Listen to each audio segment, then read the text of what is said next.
You're listening to AI Signals Daily Dose. $360 billion. That is not a typo.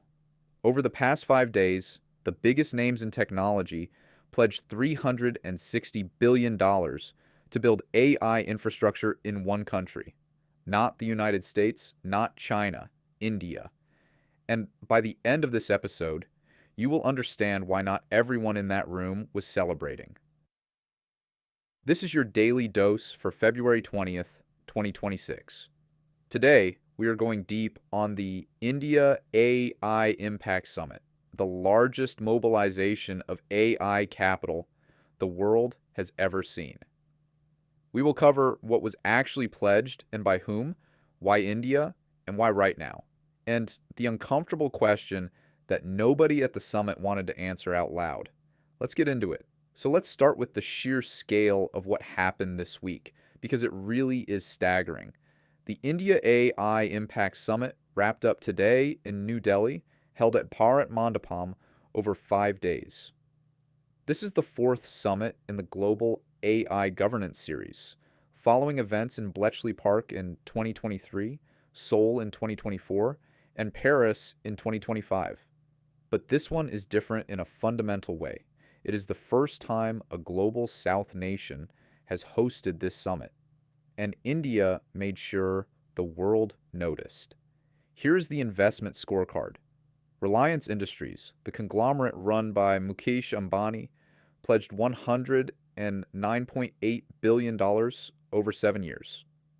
That money is going into something called Geointelligence, Reliance's AI infrastructure platform. Construction has already begun on a massive data center complex in Jamnagar, with over 3 gigawatts of computing capacity expected to come online in the second half of 2026. 3 gigawatts. To put that in perspective, that is roughly the output of 3 large nuclear power plants running at full capacity. This is not a pilot program. This is industrial scale EO infrastructure.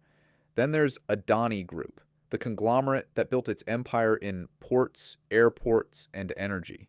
Adani pledged $100 billion in renewable energy-powered AI data centers by 2035. Their pitch is clever. AI needs enormous amounts of electricity, and clean energy is India's competitive edge.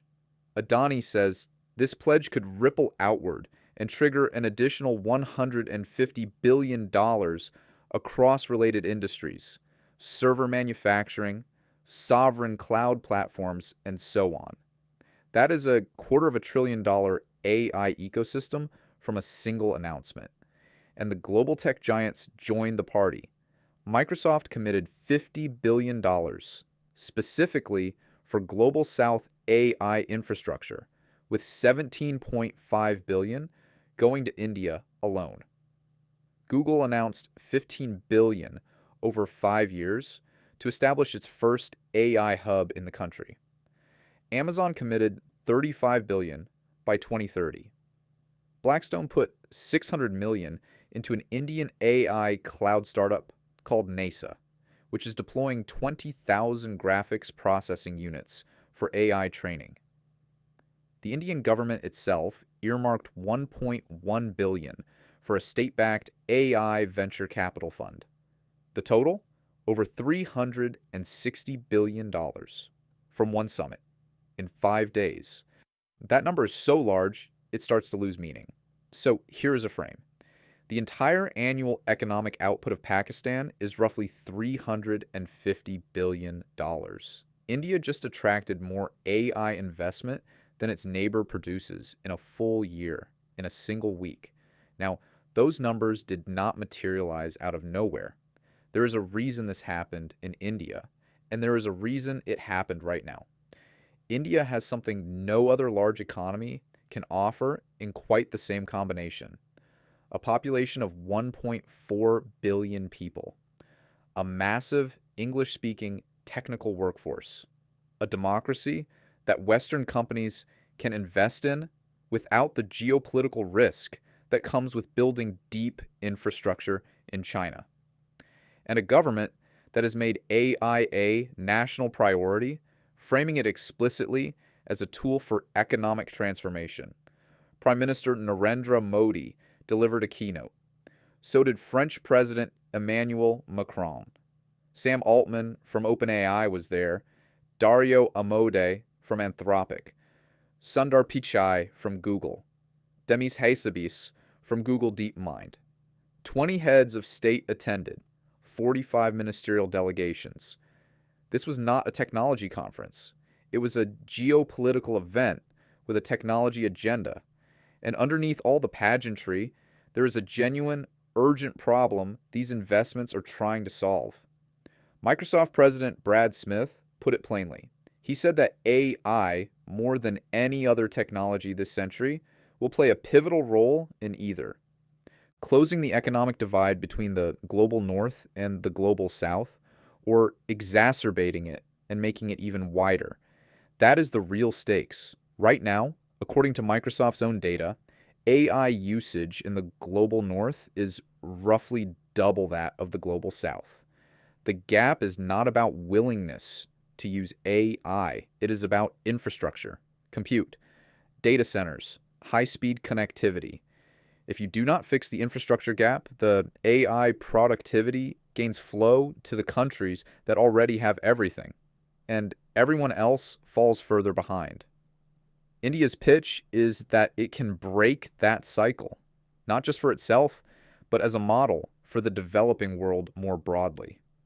As one analysis put it this week, India is trying to write a third playbook, one where AI serves 1.4 billion people across 22 official languages, where the benefits flow downward through the social pyramid rather than upward, and where the global south finally gets a seat at the table it has never had before.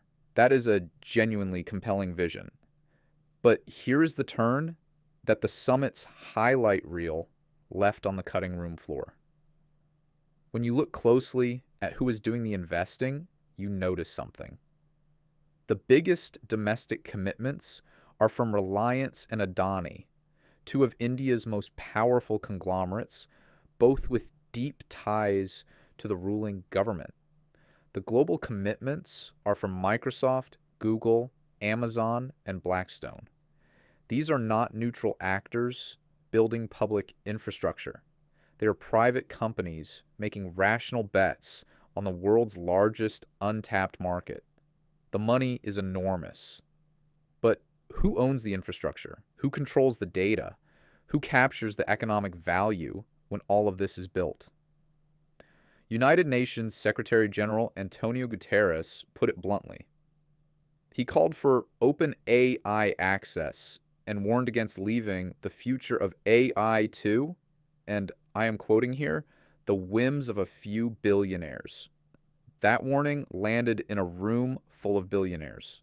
Policy critics, including analysts writing for Tech Policy Press, described the summit as a potential lost opportunity, arguing that India treated it primarily as a trade event and that the governance agenda, safety, algorithmic accountability, equitable access, was an afterthought. India's own AI regulatory guidelines have been described by independent analysts as, quoting again, as light touch as any AI regulation can conceivably be. Meanwhile, Sundar Pichai himself warned the audience that the world must ensure the digital divide does not turn into an AI divide, which is a striking thing to warn about at a summit where your company just pledged $15 billion to a single country. And there was one moment this week that became an uncomfortable symbol. A university exhibited a robot dog at the summit, presenting it as an indigenous Indian innovation. People on social media quickly identified it as a commercially available product from a Chinese robotics manufacturer. The government's IT secretary directed the exhibitors to vacate their stall. It is a small story, but it captures a real tension at the heart of this summit. The gap between national ambition and actual domestic capability can be wide. Closing that gap takes more than announcements. So, who actually wins here? The Indian technology sector, genuinely, over the long run, if this infrastructure gets built and the workforce can leverage it. The global cloud providers who are locking in long term positions in a market of 1.4 billion people before anyone else does. And potentially the global south, more broadly, if this model actually democratizes access rather than just building another set of walled gardens with different owners. Who loses if this goes wrong? The people who always lose when big technology decisions get made for them rather than by them. Smaller businesses that cannot afford compute time. Workers whose jobs automate faster than retraining programs can scale. Communities whose languages are underrepresented in the training data. And any vision of global AI governance that tries to balance speed and economic growth with safety and equity. So here's the big picture: $360 billion. One country, 5 days. The largest mobilization of AI capital in history. And underneath that number is a question that no investment pledge alone can answer. Who is this AI revolution actually for? The infrastructure is getting built. That is real, and it matters enormously. The harder question, the one that will define the next decade, is whether the benefits stay at the top of the pyramid or whether they actually reach the 1.4 billion people these investments are supposedly designed to serve. Keep an eye on how India's AI governance frameworks develop over the next 6 months. The investment pledges are the easy, exciting part. What comes next? Regulation, accountability, and genuine equitable access across 22 languages and a billion plus people is where the real story gets written. If this episode gave you a new way to think about where AI power is actually being built, share it with someone who needs to hear it. I will be back tomorrow. Until then, stay curious.